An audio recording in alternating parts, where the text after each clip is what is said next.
अरे,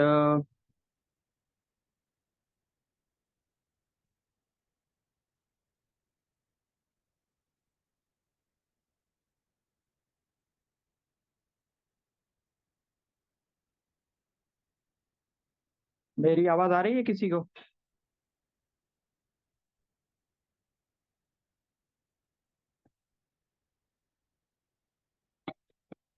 अच्छा, तो चलें आज का सेशन स्टार्ट करते हैं। तो सेशन स्टार्ट करने से पहले मैं आप लोगों को थोड़ा डॉक्टर प्लेस एकेडमी के बारे में बताता जाऊं कि ये डॉक्टर प्लेस एकेडमी यहाँ पे डिफरेंट किस्म के ट्रेन डॉक्टर्स होते हैं जो अलग अलग स्पेशलिटी से ताल्लुक रखते हैं, जो अपनी सर्विसेज देते हैं और मतलब मुख्तलिफ स्पेशलिटीज में कोर्सेज प्रोवाइड कर रहे होते हैं। तो ये काफ़ी वेल नोन एकेडमी है। आप यहाँ से मतलब कोई भी कोर्स करके आप अपने स्किल्स को एनहांस कर सकते हैं।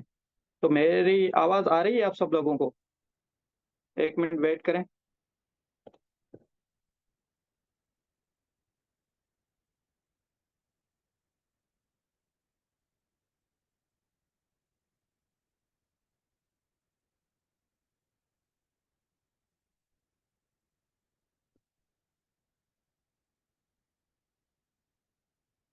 हेलो।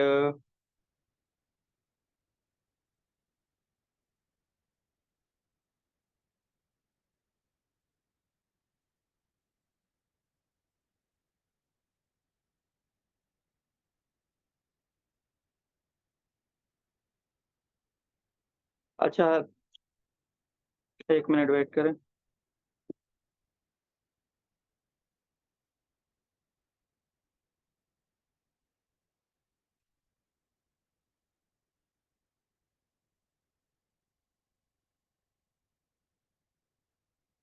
आज के सेशन में हम डिस्कस करेंगे ब्रेडी इरिथमियाज के बारे में। तो ब्रेडी इरिथमियाज को जानने से पहले पहले तो आप लोगों को थोड़ा मुख्तरन सा आपको कंडक्शन सिस्टम के बारे में पता होना चाहिए कि ये कंडक्शन सिस्टम है क्या, किस तरह से हमारी हार्ट की जो इलेक्ट्रिकल एक्टिविटी है ये काम किस तरह से करती है। तो जब तक आपको इन इसकी बेसिक्स पता नहीं होगी तो आप लोगों को बेसिकली इसका ब्रेडी इरिथमियाज का आइडिया होगा नहीं।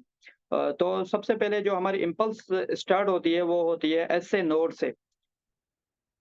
एक मिनट वेट करें।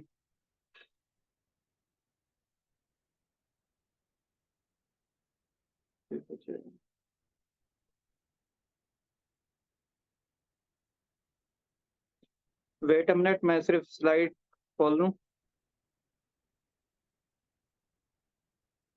Share board.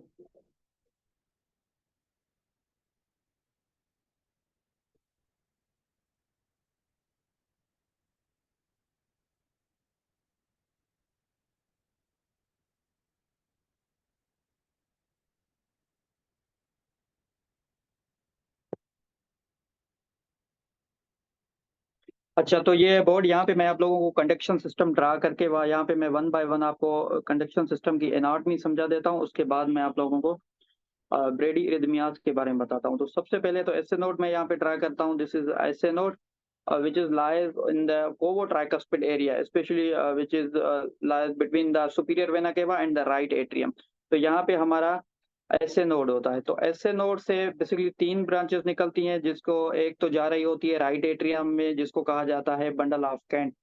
एक तो होती है बंडल ऑफ कैंट, और दो यहाँ से फाइबर्स जा रहे होते हैं आपके एवी नोड तक। एक को कहा जाता है मिडल जो होता है उसको बंडल ऑफ स्मिथ कहा जाता है, और जो बिल्कुल इंफीरियर होता है उसको कहा जाता है बंडल ऑफ थोरेल्स। तो यहाँ से ये करंट होता हुआ एवी नोड तक आता है। एवी नोड से ये करंट फिर जाता है बंडल ऑफ हिस पे, फिर right bundle branch, left bundle branch simultaneously इन दोनों को एक्साइट करता है। तो यहाँ पे पक्कनजी फाइबर्स होते हैं कुछ। तो परकंजी फाइबर से जो भी मायोसाइट्स हैं सारे को एक्साइट करती है। और एक चीज ये है कि ये दोनों साथ ही सिमल्टेनियसली एक्साइट होते हैं, लेफ्ट एंड राइट। अगर ये इन दोनों की आपस में सिंक्रोनी नहीं होगी तब भी प्रॉब्लम हो क्रिएट होगा। तो सबसे स्टार्ट करते हैं एसए नोड की डिजीजेस से कि ये जो एसए नोड है इसकी डिजीजेस कौन सी होती हैं। तो एसए नोड की बेसिकली तीन पांच तरह की डिजीजेस होती हैं।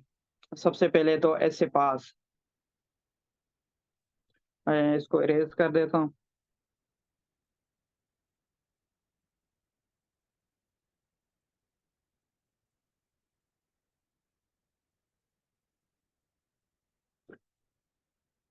ठीक है।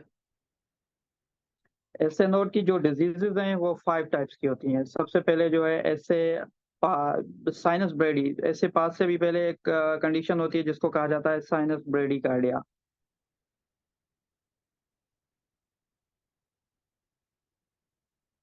मैं मार्कर चेंज कर लूँ I think.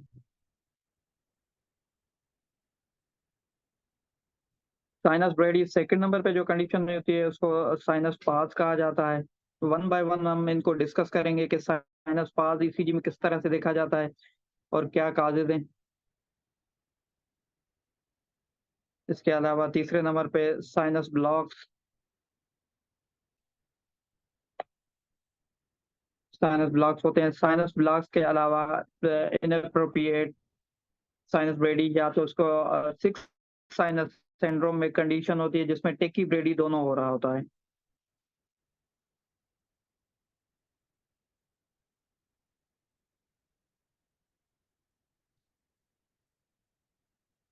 Six sinus syndrome. इसके अलावा एक कंडीशन होती है जिसको कहा जाता है साइनस अरेस्ट। अनफॉर्चुनेटली मेरी स्लाइड्स ऑन नहीं हो रही, ओपन नहीं हो रही। मैं ट्राई करके देखता हूँ, अगर मेरी स्लाइड्स खुल जाती हैं तो फिर तो क्लियरली सब कुछ क्लियर हो जाएगा।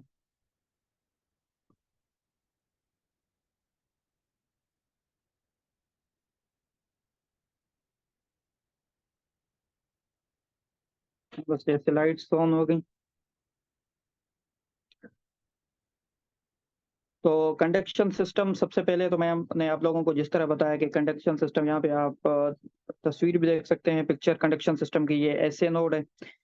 ऐसे नोड के से फिर तीन निकल रहे हैं यहाँ पे ऐसे नोड की ब्रांचेस, इसको इंट्रानोडल फाइबर्स कहा जाता है इन तीनों को। फिर ये करंट स्प्रेड होता हुआ आता है एवी नोड तक। एवी से फिर bundle of his, right bundle, left bundle, ये इस तरह से चल रहा होता है।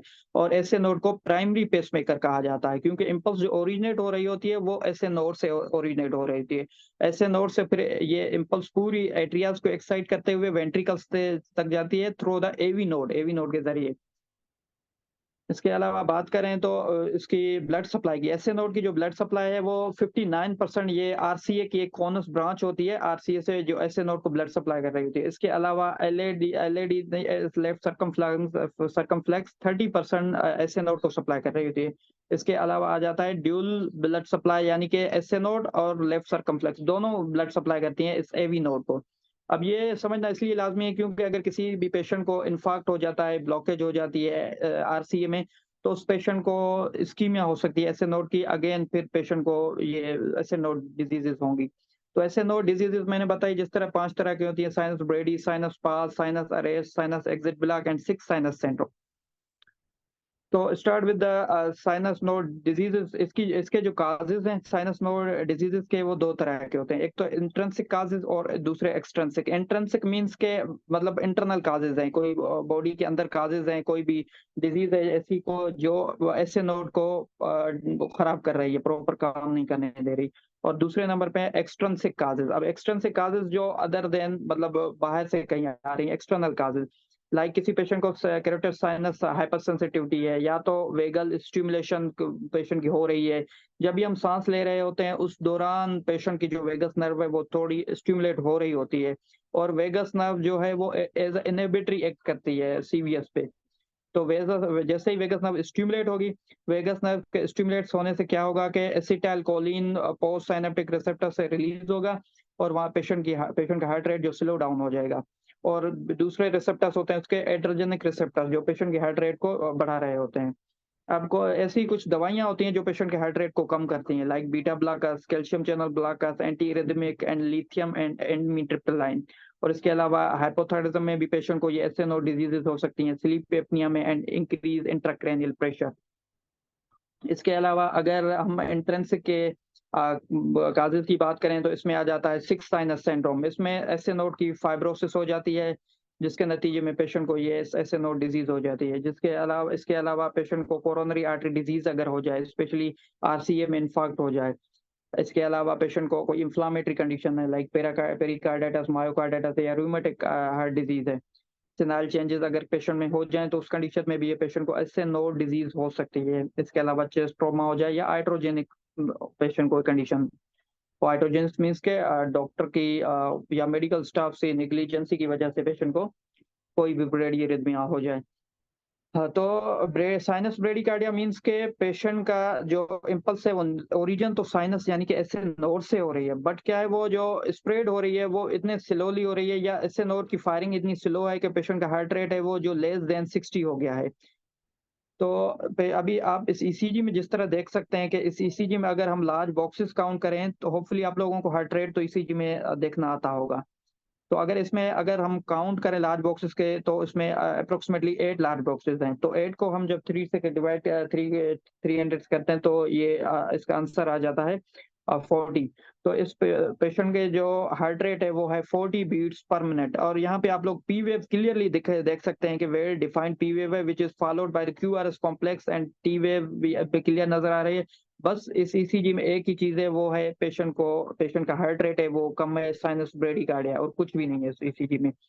साइनस ब्रेडिकार्डिया के अगर हम साइनस सिम्टम्स की बात करें तो इसमें मोस्ट ऑफ द टाइम ये पेशेंट एसिम्प्टोमेटिक होते हैं। इसमें कोई भी सिम्टम्स पेशेंट को नहीं होता। पेशेंट को अगर कुछ सिम्टम हो भी वो पेशेंट को पल्पिटेशन एंड सिंकप भी हो सकता है।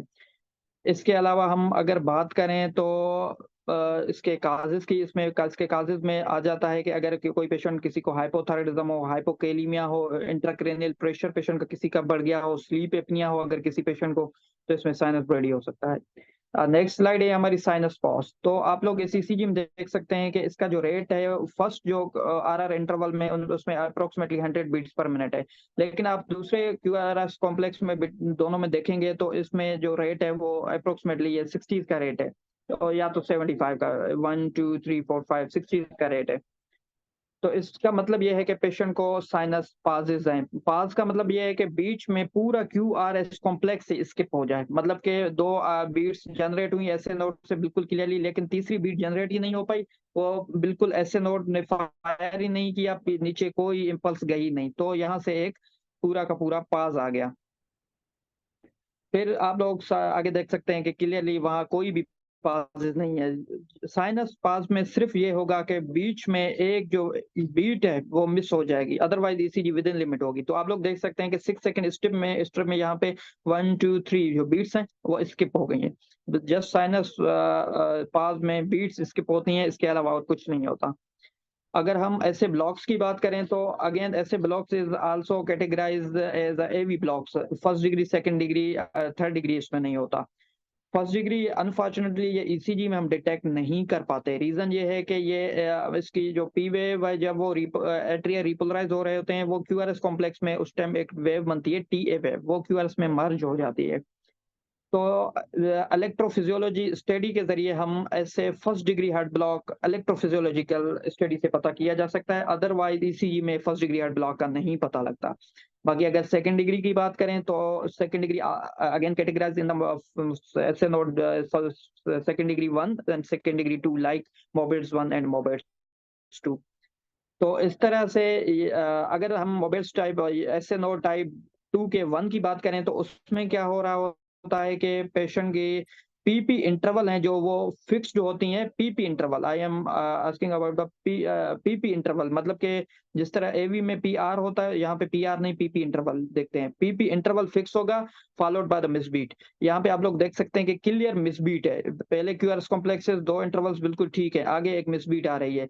तो जब हम पीपी इंटरवल काउंट करेंगे तो ये बिल्कुल इक्वल होगी, मतलब कि यहाँ से यहाँ तक ये जो है पीपी इंटरवल बिल्कुल इक्वल होगी। यहाँ पे जस्ट एक क्यूआरएस कॉम्प्लेक्स मिस है, फिर पीपी इंटरवल सारों का फिक्स ही होगा। जिस सिर्फ इसमें क्या होगा कि एक मिस बीट होगी। अगर मिस बीट के बीच में हम काउंट करें तो मतलब एग्जैक्ट जहाँ पे बीट आनी चाहिए थी वही उसी पॉइंट पे बीट आएगी, लेकिन वो बीट मिस्ड होती है, आ नहीं रही होती। और थर्ड जो कंडीशन है वो है साइनस अरेस्ट। साइनस अरेस्ट उसको कहा जाता है व्हेन 3 और more than 3 consecutive beats are missed, मतलब 3 या 3 से ज्यादा पी वेव, मतलब ये पूरी बीट्स बनी ही नहीं, ऐसे नोड ने फायर ही नहीं किया, तो उसको साइनस अरेस्ट कहा जाता है। साइनस अरेस्ट में पेशेंट की जो ऐसे नोड है वो मतलब कंटिन्यूअसली लंबा पास ले लेता है, 3 सेकंड्स तक भी पास लेता है 6 सेकंड लीड में, तो उसको साइनस अरेस्ट हम कहते हैं। Sinus arrest is a very dangerous condition. अगर इसको प्रॉपर मैनेज ना किया जाए तो पेशेंट में leads to the cardiogenic shock और हार्ट फेलियर। हाँ, अगर इसके सिम्पटम्स की बात करें, अलामात की, तो अलामात में patient most of the time asymptomatic होता है, और अगर इसमें अलामात होंगी तो उसमें सिंकपी यानी कि transient loss of the consciousness with spontaneously regain. Patient ये कंप्लेन करेगा कि मैं चलता हूँ, चलने के बाद मेरी आंखों के आगे अंधेरा आ जाता है, कुछ सेकंड्स के लिए मैं बैठ जाता हूँ, अगेन चलने लगता हूँ। पल्पिटेशन यानी कि awareness of the heart beat patient को हो गया। एंजाइना पेशेंट को चेस्ट पेन हो सकता है, शॉर्टनेस ऑफ ब्रीथ पेशेंट को हो सकती है, और फटीग पेशेंट को थकावट महसूस हो सकती है। अच्छा, एक चीज ये 2 मिनट वेट कराए, 2 मिनट वेट कराए।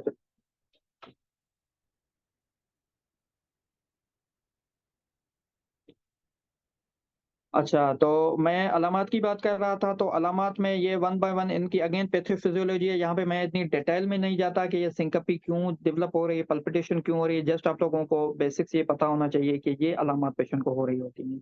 और अगर इसके डायग्नोसिस की बात करें, तो इसके डायग्नोसिस में पेशेंट की हॉल्टर मॉनिटरिंग की जाती है। इसके अलावा डायग्नोस्टिक जो टूल है वो हॉल्टर है। इसके अलावा हमें क्लिनिकल एग्जामिनेशन से भी पता लग जाता है, और इसके अलावा पेशेंट की नॉर्मल ईसीजी से भी आइडिया हो जाता है। ट्रीटमेंट की बात करें, तो इसमें पेशेंट को, अगर पेशेंट सिम्प्टोमेटिक है, तो उसमें एट्रोपिन 0.6 mg पेशेंट को दे रहे होते हैं। इसके अलावा इसकी जो डेफिनेटिव ट्रीटमेंट है वो है इम्प्लांटेबल परमानेंट पेसमेकर। और इसके अलावा जो कॉजेटिव एजेंट्स हैं उनको रूल आउट करना है और उनको अकॉर्डिंगली ट्रीट करना है। Now comes to the AV node diseases. अब ये जो एवी नोड है, इसकी पहले तो मैं आप लोगों को एनाटमी थोड़ी समझा दूं। जिस तरह से मैंने बताया कि एसए नोड से इंपल्स ओरिजिनेट हो रही होती है, पूरे एट्रियाज को एक्साइट करते हुए एवी नोड तक आती है। और याद रखें, एवी नोड के अलावा इंपल्स का कोई और रास्ता नहीं होता कि वेंट्रिकल्स तक जाए, क्योंकि अराउंड वेल्स वल्वुलर स्ट्रक्चर, वहाँ पे फाइब्रस टिश्यूज होते हैं जो एज इंसुलेशन तौर पे काम करते हैं, और इंपल्स जस्ट एवी नोड से जारी होती है। तो एवी नोड जो है वो एक कंडक्शन स्पेशलाइज्ड कनेक्टिव टिश्यू होता है, जो कि इम्पल्स कंडक्ट कर रहा होता है। ऐसे से इम्पल्स आके एवी तक आ रही होती है। तो एवी के बाद पूरे ये बंडल ऑफ हिस पे आएगी इम्पल्स, फिर राइट बंडल, लेफ्ट बंडल, पूरी एट्रियाज एक्साइट हो जाएंगे। अगर एवी नोड डिजीजेस की डिसफंक्शन की डिजीजेस की बात करें, तो इसमें आ जाता है first degree heart block, second degree, again second degree is classified into the Mobitz type 1 which is known as the Wenckebach, and Mobitz type 2, and third degree heart block. अगर हम फर्स्ट डिग्री के heart block की बात करें, तो पहले तो normal P R interval का हमें पता होना चाहिए। नॉर्मल जो पी आर इंटरवल है वो होता है, यहाँ पे आप लोग देख सकते हैं कि नॉर्मल पी आर इंटरवल, ये तो नॉर्मल नहीं है, बट नॉर्मल लेस देन 0.20, यानी 5 बॉक्सेस से कम होना चाहिए। तो अगर किसी भी इंसान का ये P R interval more than 0, हाँ, 1 मिनट वेट क्यों, मैं इस पे मीटिंग हले थी, सिर्फ 5 मिनट में मीटिंग थी। हाँ हाँ, ठीक है। तो पी आर इंटरवल अगर मोर देन 20 सेकेंड्स होगा, तो उस पेशेंट को हम डायग्नोस करेंगे as a first degree heart block, first degree AV block इसको कहा जाता है। तो फर्स्ट डिग्री एवी ब्लॉक के जो काजेज हैं उसमें आ जाता है कोरोनरी आर्टरी डिजीज हो गया, एक्यूट रूमेटिक कार्डिटिस हो गया पेशेंट को, या डिजिटल टॉक्सिसिटी, या बीटा ब्लॉकर्स दे लेने की वजह से पेशेंट को फर्स्ट डिग्री हार्ट ब्लॉक हो जा सकता है। अब आते हैं second degree heart block. Second degree heart block which is categorised into the second degree type 1 and type 2। Type 1 is the known as the Wenckebach. तो type 1 को वेंकी back कहा जाता है। वेंकी बैक में क्या हो रहा होता है कि प्रोग्रेसिव पीआर प्रोलोंगेशन हो रही होती है, followed by the miss beat. अभी आप लोग यहाँ पे देख सकते हैं, this is the same slide, ठीक है। तो यहाँ पे आप लोग देख सकते हैं कि फर्स्ट पीआर नॉर्मल है, देन प्रोलोंग हो गया, अगेन मिस बीट हो गई, एक पूरी की पूरी मतलब बीट है ही नहीं, ठीक है। ये अभी फिर आप लोग देख सकते हैं कि ग्रेजुअल पीआर प्रोलोंगेशन होगा, followed by the miss beat. Simple first degree heart block में, मोबिट्स 1 में, वेंकी बैक में प्रोग्रेसिव पीआर प्रोलोंग होगा, followed by the miss beat. अगर हम सेकंड डिग्री की बात करें, तो सेकंड डिग्री में पीआर प्रोलॉन्ग होता है और फिक्स्ड होता है। जहां तक मैं आप लोगों को यहाँ दिखा दूं कि ये देखें, PR is the prolong and fixed, PR prolong fixed and followed by the miss beat. तो आप लोग यहाँ देख सकते हैं कि पीआर प्रोलॉन्ग है, प्रोलॉन्ग प्रोलॉन्ग फिक्स्ड पीआर है। मतलब इस तरह नहीं है कि पीआर जो है, यहाँ पे मैं आप लोगों को दिखा दूं, ये पीआर पीआर पीआर, ये फिक्स्ड पीआर है। तो यहाँ पे मिस बीट हो गई, this is the miss beat, एक बीट ही चली गई, जस्ट पी वेव ने कंडक्शन की, नीचे ए वी से कंडक्शन पास हुई नहीं, तो इसको कहा जाता है Wenckebach. Wenckebach not Mobitz type 2, Mobitz type 2 इसको कहा जाता है। अब हम नेक्स्ट चलते हैं अपने कंप्लीट हार्ट ब्लॉक पे। इसकी बहुत सारी डिटेल्स हैं, तो आज के सेशन में इतनी डिटेल्स में है नहीं, जस्ट मैं आप लोगों को सुपरफिशियल में बता रहा हूँ। नहीं तो इसकी पूरी इलेक्ट्रोफिजियोलॉजिकल स्टडीज होती हैं वेंकी बेक 1 वेंकी बेक के लिए, टाइप 2 के लिए।